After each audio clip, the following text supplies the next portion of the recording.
Merci.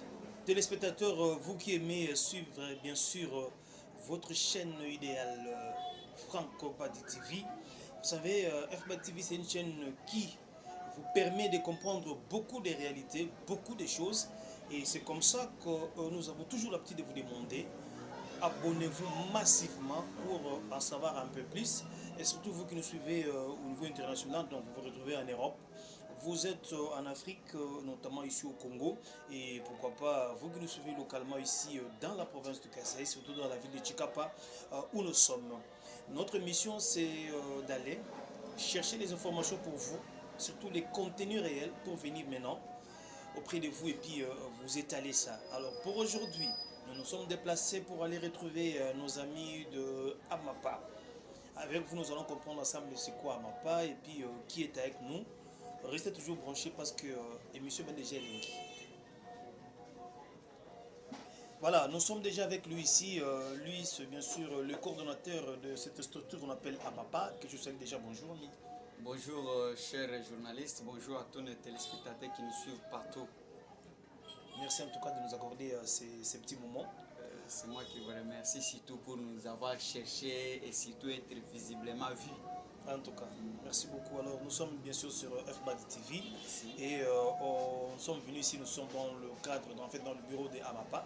Alors, pour comprendre ensemble avec les téléspectateurs, c'est quoi d'abord Amapa? Amapa, c'est une association médicale pour l'assistance aux personnes âgées en Afrique. Donc, c'est ce qui donne les mots ou abréviations de Amapa, donc Association médicale pour l'assistance aux personnes âgées. C'est une ONG à la solidarité internationale. Donc vous militez beaucoup, surtout sur les personnes âgées, qu'on appelle les personnes de troisième âge. Bien sûr, bon. bien sûr. D'ailleurs, c'est ça notre cible principale. C'est ça notre matière. Pourquoi seulement les personnes âgées? En fait, personnes âgées, c'est une cible très compliquée que beaucoup de gens ont négligé, que nous, on appelle les cibles plus vulnérables. Si nous nous sommes appropriés de ces cibles, c'est parce que nous avons découvert que la plupart de nos projets humanitaires sont calibrés seulement vers la femme, vers la fille, vers l'enfant, vers la femme enceinte, tu vois un peu. Donc, on a oublié un volet très important, un volet qui se ressemble à l'enfance, mais à l'âge adulte. Donc, c'est pourquoi nous avons vu que comment on fait que tu protèges la grossesse, tu protèges l'enfant, tu protèges la jeunesse, mais le jeune arrive à l'âge adulte, tombe dans une autre période compliquée, complexe même, et tu l'abandonnes. Il fait chemin ensemble. En tout cas, merci beaucoup, hein, c'est important. Alors, c'est quoi ce que vous cherchez? C'est quoi le but de cette association, de ce que vous êtes en train de faire? Nous, d'abord, nous sommes une association dont la vision est posée sur le bien-être social de la personne de troisième âge. Ça, c'est notre vision générale. Oui. Donc, nous soucions, nous posons notre pied sur la protection, le bien-être médical et prise en charge socio-médicale, comme je le répète, de la personne de troisième âge. Donc, nous avons découvert que nul, à moins que tu ne vis pas dans cette planète Terre, nul parmi les vivants peut échapper à cette période ou à cette étape. Vraiment. Parce qu'il y a un adage qui dit, si la jeunesse savait, la vieillesse pouvait. Et aujourd'hui, nous avons les enfants de la rue. Permettez-moi aussi, je vous dis que nous avons actuellement les parents de la rue. Ah bon? Voilà, c'est dans cette optique-là que nous avons découvert. Au lieu qu'on ait le parent de la rue, c'est que la jeunesse n'a pas bien préparé. Et aujourd'hui, nos parents sont cibles de tous les maux. Sorcellerie, oui.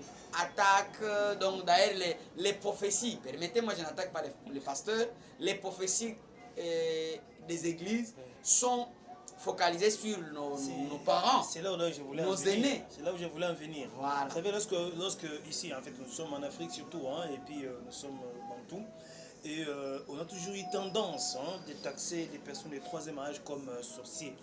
Ceux qui ont mis sous donc la famille. Voilà. Et là, on a ni les salles à ils ont réellement conception. Dans la vie, il y a des choses qui tuent ou qui rongent la nature. D'abord, en premier lieu, l'ignorance et la conception. Vous transformez un mensonge qui devient comme une vérité. Et ça circule. Lorsque vous voulez changer, non, ça c'est les mensonges. Les gens ont adhéré déjà à ces mensonges. Pour que ça revienne, ça devient un problème. Or, nous quand on a étudié, il y avait un adage qui dit en Afrique, lorsqu'un vieillard meurt, c'est toute une bibliothèque qui est brûlée. Ah, ça c'est bien. Or, chacun connaît l'importance de la bibliothèque dans sa vie intellectuelle. Mais c'est la même bibliothèque-là qui est maltraitée. Qui dit non, ça c'est la bibliothèque sorcière. Non, ça, si aujourd'hui, cher Dimi, maman t'a mis au monde, il t'a protégé, il t'a encadré, bien que c'est Dieu qui protège, c'est elle qui vous a encadré dans tout ce qu'il fallait physiquement, et vous êtes arrivé aujourd'hui Dimi, les gens vous envient. Et aujourd'hui, tu gagnes la vie, tu appartiens à une église. Et c'est l'église là qui vient auprès de vous et dit non, non, non, non, non, non. Toi, tu ne pouvais pas être comme ça, tu pouvais être en Europe, mais si tu es ici, c'est ta maman. Que toi, tu sembles encadré. Il dit non, c'est ta maman qui te freine. Il faut les parter. Tu comprends un peu. Alors, tu prends cette bibliothèque, tu jettes. Et un mois après, tu commences à chanter oralement que quand un vieillard meurt, jeune, dans les statistiques actuelles, le jeune meurt, vous n'avez pas d'idée. Plus que le vieux. Ah ouais, ça c'est sûr. Vous connaissez la cause? Dites-nous, explique-nous, nous sommes ici. Le vieux sont devenus un sujet de maltraitance auprès des vieux, et plutôt auprès des jeunes. Ces jeunes qui semblent déjà... Moi je me demande pourquoi quelqu'un atteint un certain âge, il fête son anniversaire. Bon, quand tu fêtes là, dans ton esprit, tu vas où? Tu avances déjà, non? À la vieillesse, n'est-ce pas? C'est que tu traites ton père, ta mère aujourd'hui comme sorcier, tout ça. Demain aussi, on te traitera comme ça. Or, toi, tu as grandi, peut-être tu n'as pas la sorcellerie. Mais quand tu vas arriver à cet âge-là, on te traite aussi sorcier. Tu vois comment les choses tournent. Alors, le jeune meurt plus que le vieux. Pourquoi? Parce que ils ont emprunté une direction qui n'est pas dans les bons sens. Ils ont oublié la sagesse ici. Ils ont sauté la sagesse pour mener leur propre vie. Or, Lingala disent, Elenga vie, Bimasuki Pembe. Bimasuki Pembe, yango Elenga vie, comment mukolo, yango comprendre que solo nza babatela ki opé, ou comprendre que bambou le belo le kisa mukili, ou yebi pena mukili ya solo. Et c'est comme ça que quand les Araki au monde dans des faubourgs, dans des villages, au monde batu po ba acquérir sagesse, il faut chaque pot qu'on va zana autour. Ya mutu moko ya mukolo ya mpaka mboka, ndé c'est bino tala mboko e banda butele zala. Mais le lieu comme Pagano Soka Kandoki. Pagano Soka, en fait, ça c'est moi qui pense comme ça. C'est pourquoi. Et d'ailleurs, c'est ça même la raison d'être d'Amapa. Parce que nous avons remarqué que ces gens-là n'ont personne qui peut plaider leur cause. Permettez-moi de vous dire qu'Amapa, c'est une structure syndicale pour plaider la cause et défendre la cause des personnes âgées. Aujourd'hui, nous avons dans des ministères ou dans les gouvernements, nous avons un ministère des Affaires sociales. Dans le ministère des Affaires sociales, je prends l'exemple de notre province où nous sommes. Dans les affaires sociales actuellement, tu sais ce qu'on s'occupe? C'est seulement des réfugiés. Parce qu'on connaît que derrière les réfugiés, on partage les HCR et les autres partagent. Donc il y aura bien sûr. Or, le plus vulnérable dans les affaires sociales sont des personnes de troisième âge. L'année dernière, je me souviens, j'ai fait un plaidoyer dans l'Assemblée provinciale de Kassai. J'ai posé la question aux députés qui étaient dans les mandats passés. J'ai dit, le président de l'Assemblée provinciale, avec quel âge? Les gens ont répondu, c'est un homme de troisième âge. Honorable Mouchitou. il était personne de troisième âge. Mais il a terminé les 5 ans sans aucun édit à l'intention de protection des personnes de troisième âge. Aucune motion, aucun problème, aucun plaignant orienté pour plaider la cause des personnes de troisième âge. Et aujourd'hui, il n'est plus aux affaires. Quelle est la suite? Alors qui va plaider en gros? Vous comprenez ça? Voilà, si tout le monde raisonnait de cette manière, aujourd'hui je suis jeune, aujourd'hui nous parlons d'eux, demain on va parler de vous. Demain on va parler de vous. Mais qui va parler de vous? La manière que tu calibres votre cartouche sur les corps de quelqu'un, c'est la manière que demain on calibrera une cartouche sur ton corps. Merci beaucoup. Alors, nous sommes ici dans le Kasaï. C'est vrai que c'est une structure, un caractère un peu international, continental aussi. Mais ici sur place, localement ici à Tchikapa, quels sont vos champs d'action? Qu'est-ce que vous avez déjà fait ici à Tchikapa? Merci beaucoup. Peut-être quand les gens, là je rentre un peu, là quand les gens pensent que association médicale pour l'assistance, tout ça, quand ils voient les mots médical, à des fois ils ont la vision comme si c'est une structure de docteurs, des infirmiers qui s'occupent que de la santé. Non, nous avons des domaines d'intervention divers parce que nous avons découvert que pour bien encadrer la personne de troisième âge, nous devons d'abord mettre la santé au primo parce que nous avons découvert que ces gens ont du mal à l'accès facile aux soins sanitaires. Les institutions sanitaires sont là. Est-ce que ces gens ont l'accès? C'est pourquoi nous avons mis santé en premier lieu pour les aider, pour les faciliter à avoir cette opportunité d'accéder aussi facilement à la santé. Nous sommes dans la protection. Protection, comme je l'avais dit que nous sommes les syndicalistes de leurs droits, nous plaidons, nous défendons les droits et le bien-être de la personne âgée. Nous devons les protéger. Aujourd'hui, il y a toute forme de maltraitance sur les corps de ce monsieur, de cette personne. Nos aînés, on les traite de tous les maux. Nous devons les protéger. C'est pourquoi nous avons la protection. Nous avons comme autre domaine d'intervention l'environnement. Parce que nous avons découvert que pour protéger et encadrer cette personne, nous devons propulser d'abord un environnement. Nous devons protéger l'environnement. C'est dans l'environnement où nous avons l'agriculture aussi. Nous sommes dans la lutte contre la faim. Parce que nous assistons avec un à manger par exemple. Ah bon? Parce que vous ne pouvez pas encadrer ce gens sans manger. C'est comme les petits enfants. Donc nous venons dans la lutte contre la famine aussi. En fait, on fait l'agriculture. On voit les gens qui sont, les personnes de troisième âge qui sont un peu douées. On les amène dans les activités, des activités génératrices de revenus, dans les plates-bandes, ainsi de suite. Et nous organisons des champs qui nous permettent d'avoir des revenus pour venir en aide ces gens. Parce que, permettez-moi de vous dire que dans la ville ou à travers la province, à moins que je me trompe, personne ne peut me convaincre que nous avons un homme de veillage dans cette province, nulle part ailleurs. Et d'ailleurs, j'anticipe même pour vous dire que ça n'a même pas dans l'esprit du gouvernement. Pourquoi les autorités, là, les autorités, cela veut dire que les autorités ne s'occupent même pas de Voilà. cette catégorie de personnes. Alors, nous avons encore autre domaine d'intervention, la formation. Pourquoi la formation? Parce que ces gens, nous sommes aussi dans l'alphabétisation. Nous encadrons, il y a des gens qui peuvent apprendre comment faire des coutures. Ils sont encore fortes. Ces mamans ou ces personnes. Nous les apprenons et nous intervenons aussi dans l'éducation, c'est-à-dire nous appuyons aussi l'éducation, le jeune. Là-bas, nous les formons, nous les montrons que aujourd'hui vous êtes jeune, vous ne serez pas jeune jusqu'à la fin. Vous serez de telles personnes. Mais pour arriver, voilà comment vous pouvez arriver. Voilà comment vous pouvez traiter. Nous sommes dans l'éducation et nous sommes dans la gestion des projets. Alors voilà, dans la province du Kasaï, nous avons réalisé beaucoup d'actions.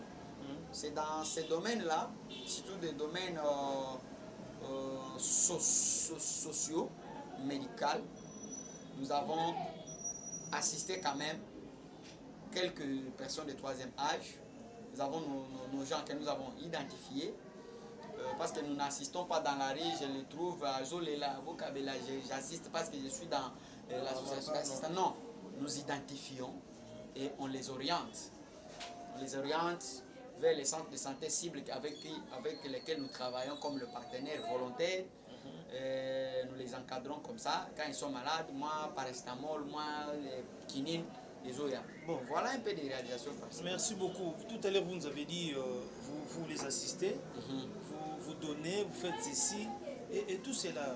Nous pouvons un peu comprendre. C'est quoi votre secret? Où est-ce que vous trouvez le financement? Parce qu'on ne sait pas nourrir les gens comme ça, on ne sait pas les éduquer, on ne sait pas faire tout ce que vous faites là s'il n'y a pas quand même l'argent. C'est quoi votre secret? Où est-ce que vous trouvez le financement? Merci beaucoup pour cette très belle et pertinente question que beaucoup de gens m'ont posée. Et souvent, même avec qui on assiste, ils nous posent cette question. Pour dire, mais cet argent-là vient d'où? Dans cette ville ou dans ce monde de vivants, il y a les gens qui ont un cœur d'aider les gens. Tu vois, Dimi est là avec ses moyens, il pense aider les gens. Et maintenant, nous, on sollicite et la bienfaisance des Dimi. On dit voilà, nous avons un petit projet. Par exemple, dernièrement, nous avons un petit projet sur Journée mondiale de diabète que nous préparons. Nous sommes en train de toquer à des portes, des bienfaiteurs, pour dire voilà, nous avons ça, mais voilà ce que nous manquons. Nous avons besoin seulement d'un carton, par exemple, de savon. Okay. Quand nous appelons ces gens, nous pouvons les réinformer qu'est-ce que le diabète, pourquoi, comment éviter, comment. Mais à la fin, nous ne pouvons pas leur manquer à donner, par exemple, un sucré. Dimi, aide-nous avec une caisse de sucré. Franck, aide-nous avec un carton de savon. Et tel, aide-nous avec un sac de riz. Et ces gens-là, ils nous donnent. Ah bon? Et on associe. Parce que si vous remarquez sur notre bureau, une structure qui a déjà un partenaire, au bureau là, vous verrez les logos du partenaire. Mais jusque-là, chez nous, il n'y a pas un partenaire. Tout le monde est partenaire. Tout le monde est partenaire. Actuellement, permettez-moi de vous dire qu'il y a des gens qui mettent leurs moyens en jeu avec un profit pour dire qu'est-ce que je dois gagner derrière ça. Ok, je mets ça à la fin de chose, vous allez me voter, soit vous allez faire ceci. Si vous mettez à la portée ou à l'intérêt des femmes, entre guillemets, vous connaissez ce que vous suivez. Mais quand vous mettez à l'intérêt de... Nous les appelons les petits frères ou les petites sœurs de Jésus. Les personnes de troisième âge. C'est comme ça nous on les appelle. Ah bon? Les petites sœurs de Jésus. Les personnes les plus vulnérables. Personne ne pense pour eux. Parce que derrière eux, on ne gagne rien. Okay. Vous comprenez? Donc voilà, c'est là où nous avons trouvé les secrets là-bas. Parce que nous, on a trouvé, même dans la Bible, ceux qui lisent la Bible, la vraie religion est pure. C'est seul d'apporter ou d'assister le veuve et les orphelins. Mais vous, votre religion est seulement pour prophétiser contre le veuve. Vous comprenez ça? C'est très profond, ce que vous dites ici. Merci en beaucoup. tout cas, avec l'idée que vous avez, c'est vraiment à encourager parce que ce sont des personnes restées dans l'oubliette où personne ne s'occupe d'eux. Et parce qu'apparemment, comme vous avez dit, il n'y a pas grand-chose que les gens gagnent derrière ces personnes-là. Oui. Mais ce que vous êtes en train de faire, en tout cas jusque-là, c'est encourageant. Et puis, alors, quelqu'un peut être, je ne sais pas moi, où ici à Tikapa, un traité de nous suivre, mais il trouve que ce que vous dites est très très très bon et très significatif. Qu'est-ce qu'il fait? Est-ce qu'il y a des gens qui peuvent venir adhérer à Amapa? Merci beaucoup pour cette bonne question. Amapa, c'est tout le monde. D'abord, en premier lieu, parce que dans chaque foyer, quand même, il y a une personne de troisième âge. Oui. Vous comprenez ça? C'est sûr. Donc, chaque famille, il y a quand même une personne de troisième âge. Donc, chaque famille est membre d'Amapa. Vous comprenez là où on est? Oui, oui. Alors, pour ceux qui sont dans la ville de Tikapa, ceux qui veulent nous voir physiquement au bureau, nous sommes sur boulevard Lumumba. C'est là où il y a notre petit bureau, en face de l'aéroport national de Tikapa. Lorsque vous venez par exemple du rond-point Suzer, vous montez vers l'aéroport, premier dos d'âne pour entrer sur la grande porte de l'aéroport à droite. Si vous venez de ce rond-point Suzer, vous trouvez, on a écrit coordination du Kassa, on a mis notre logo, comme vous le remarquerez dans les images que vous êtes en train de voir. Et si vous venez du marché central de Kamalenga, vous passez premier Dodan, vous passez la grande porte de l'aéroport, vous descendez, deuxième Dodan, vous verrez notre bureau à gauche. Et ou soit ils peuvent nous contacter sur les 09 76 76 12 08. 09 76 76 12 08 pour ceux qui sont ici. Mais pour ceux qui sont à travers des territoires, par exemple les amis qui sont à Kamonia, nous avons notre antenne à Kamonia, à Mapa et à Kamonia, parce qu'à Kamonia il y a aussi des personnes de troisième âge. L'antenne de Kamonia, jusque-là, les bureaux est encore à la résidence de l'école Jérusalem, là où il y a les bureaux Jérusalem. À Kamonia, vous trouverez les chefs d'antenne là-bas avec une antenne. Bientôt, on va installer. Dès que vous nous contactez, vous trouvez Kamonia. Pour ceux qui sont à Moueka, par exemple, il y a François Ndeke qui est chef d'antenne à Moueka. À Moueka Cité, en face de l'hôpital général, c'est là où il y a notre petit bureau de l'antenne. Moueka qui s'occupe de Kakenge ainsi que Domiongo. Pour ceux qui sont à Njokopunda, par exemple, dans les territoires de Luebo, oui, ceux qui sont dans les territoires de Luebo, nous avons préféré que le siège à Mapa à Luebo soit à Njokopunda. Donc, ils vont contacter notre ami Claude Ledelec, c'est notre collègue journaliste. C'est celui qui a dit que non, demain je serai aussi un vieux, je dois m'occuper de. Donc, c'est juste les volontaires, ça se trouve à Njoko, juste au niveau du rond-point. Quand vous quittez rond-point, là où il y a l'arrêt bis, là où s'arrête le parking, bien sûr, vers l'école catholique en face. Donc quand vous quittez le rond-point vers Cité Luebo, donc vous passez la première, donc vous ne passez même pas en face d'une très belle école catholique construite en face. Donc vous trouvez, là il y a les bureaux de nouvelle société civile. C'est là où il y a notre petit truc. Voilà. Donc nous sommes un peu là. Même ceux qui sont à Kinshasa, nous sommes à Badiading, dans les camps Badiading, c'est là où il y a les bureaux nationaux. Dans les, sur le bypass. Oui, donc même si vous entrez dans les camps Maman Mobutu, vous trouvez notre petit bureau là-bas. Donc nous sommes à travers. Merci beaucoup, ça c'est vraiment une très très bonne chose. En tout cas, je vous remercie. Sincèrement. Encore une fois pour l'occasion donnée, surtout avec des éclaircissements comme ça. Et puis nous continuons à vous encourager. Avec des visions que vous avez, continué comme ça. Et ça n'a pas fini prochainement. Nous pouvons encore revenir vous retrouver pour prendre maintenant le projet à venir. Parce que l'année s'achève déjà. Bien sûr. Il peut que vous pouvez avoir des projets par rapport à ce que vous êtes en train de faire. Mais on va vous revenir. Et pour aujourd'hui, on s'arrête par là. À moins que vous ayez un dernier mot. Un dernier mot juste. Comme nous sommes dans la préparation de Journée mondiale des diabètes, voler personnes de troisième âge, parce que c'est les personnes qui sont les plus exposées pour le diabète. Nous lançons un SOS aux bienfaiteurs. Nos numéros sont là. Pour celui qui veut vivre ensemble avec ce gens. Bientôt Noël, bientôt bonne année. Toi, tu seras avec ton épouse et tes enfants dans la famille, aux plages, dans des sites. Vous vivez. Mais est-ce que tu peux aussi vivre avec ces petits frères de Jésus?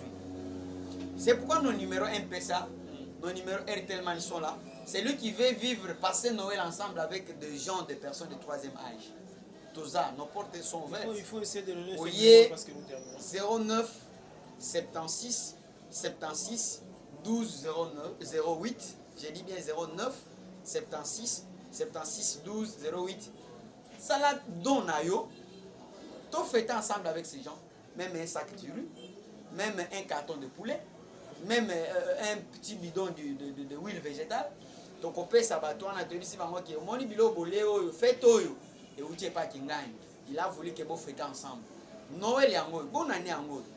Il y a moyen, tozo benga, nos portes sont ouvertes, tozo un appel de solidarité. Donc bientôt le 14, nous allons lancer l'appel de solidarité. Il y aura des affiches partout pour les bienfaiteurs qu'ils fêtent aussi ensemble avec ces gens. Voilà un peu le dernier message pour les gens qui veulent s'adhérer. Ils viennent à nos bureaux, nos portes sont ouvertes. C'est pas, pas un parti politique.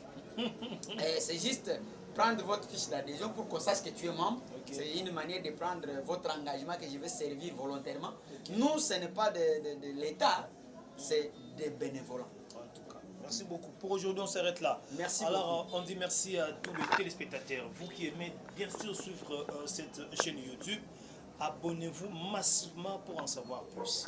Moi, c'est monsieur Jimmy Mbaye, le nécessaire. Je dis un grand merci à mon cordon, lui c'est Franco Badibanga. Et tous nos amis qui aiment FBAT TV, nous vous donnons rendez-vous prochainement.